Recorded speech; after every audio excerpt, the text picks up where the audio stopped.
मौत के बारे में ना कोई बात करना चाहता है, ना कोई सुनना चाहता है। मौत के नाम से ही डर लगता है सबको। पर चाहे हम जितना डरें, जितना इससे भूलने की कोशिश करें, जितना इससे भागने की कोशिश करें, लेकिन मृत्यु जीवन का परम सत्य है। मैं आपको डराने के लिए ये बातें नहीं कह रहा हूं, लेकिन अगर हम समझ जाएं कि एक दिन सब कुछ मिट जाएगा तो जिंदगी के सारे झगड़े ही खत्म हो जाएंगे। एक गुरु जी से उनके शिष्य ने पूछा कि आपसे कभी कोई गलती क्यों नहीं होती? आप हमेशा खुश रहते हैं। अगर कोई आपके साथ गलत भी चलता है तो भी आप उससे कुछ नहीं कहते। मैंने आपको कभी दुखी और उदास देखा ही नहीं। आप कभी किसी का दिल नहीं दुखाते, आप किसी के साथ कभी कुछ गलत नहीं करते। लेकिन ये संभव कैसे है? ये पॉसिबल कैसे है?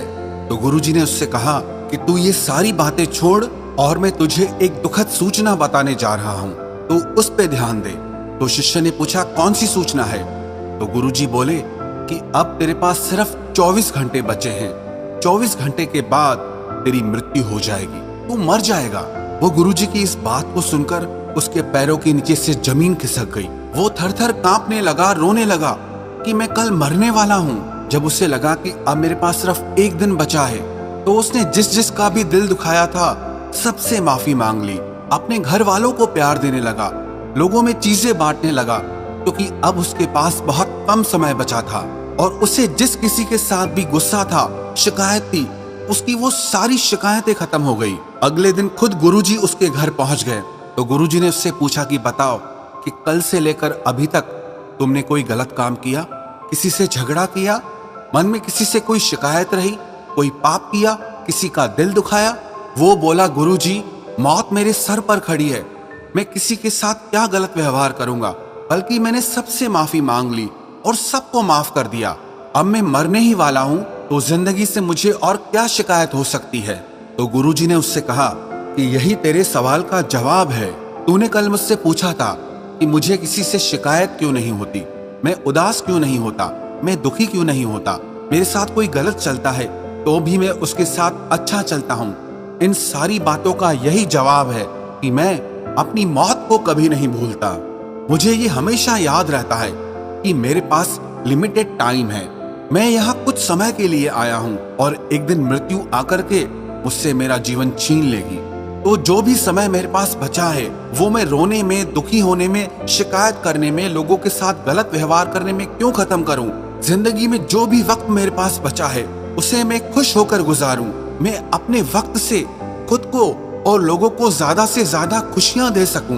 काश हमें भी इस बात का एहसास हो जाए कि जो हमें जिंदगी मिली है वो हमेशा के लिए नहीं मिली है। जैसे हर चीज की एक एक्सपायरी डेट होती है, ऐसे हमारे शरीर की भी एक एक्सपायरी डेट है। एक ना एक दिन मृत्यु आती ही है।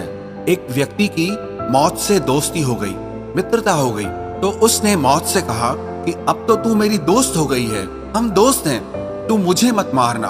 तो मौत ने कहा कि ये मेरे हाथ में नहीं है, ये प्रकृति का नियम है, जो भी इस दुनिया में आया है उसे मरना ही पड़ेगा।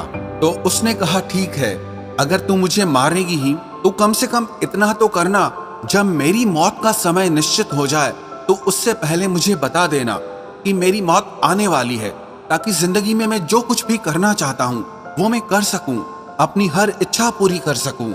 तो मौत ने उससे कहा कि तेरी मौत आने से पहले मैं तुझे चिट्ठियां भेजा करूंगी।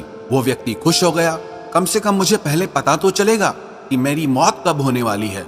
उसकी जिंदगी में समय समय पर कभी उसके मामा, चाचा, माता, पिता, दोस्त धीरे धीरे करके सब मरने लगे। और एक दिन ऐसा हुआ कि मौत उसके सामने आकर खड़ी हो गई कि अब तू भी चल, तेरा भी वक्त आ गया है।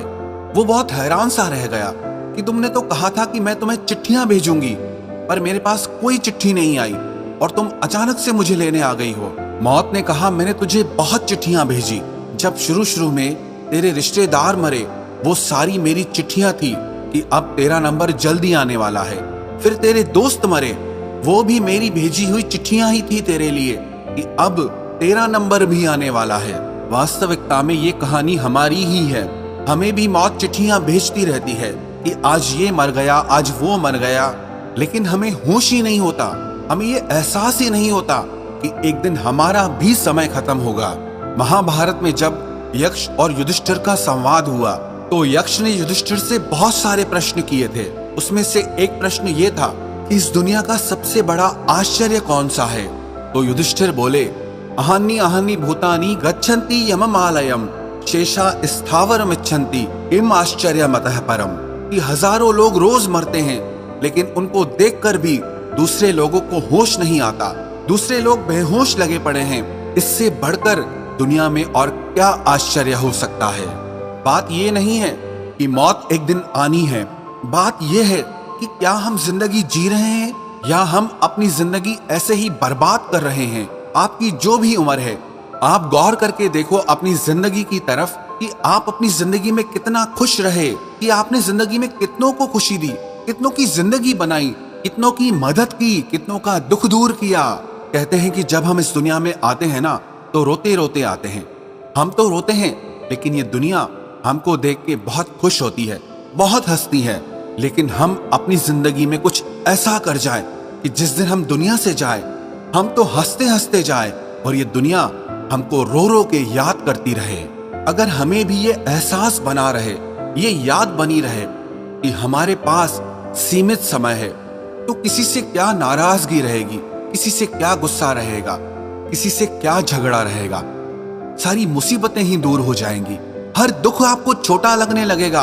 अगर आपको ये एहसास हो जाए कि आपकी जिंदगी हर दिन आपके हाथ से निकल रही है, आपका वक्त आपके हाथ से निकल रहा है, ये सब सोच के आपको डरने की बिल्कुल भी जरूरत नहीं है। ये सब मैं आपसे इसीलिए कह रहा हूं कि आप जिंदगी को जीना सीखो, आप अपनी लाइफ में खुश रहना सीखो। आप विश्वास करो, आपका ये समय, आपकी ये जिंदगी बहुत स्पेशल है। आप इसको ऐसे ही दुख और उदासी में खत्म मत करो, बल्कि इस समय का सही उपयोग करके आप खुद भी खुश रहो और सारी दुनिया में खुशियां बांटो।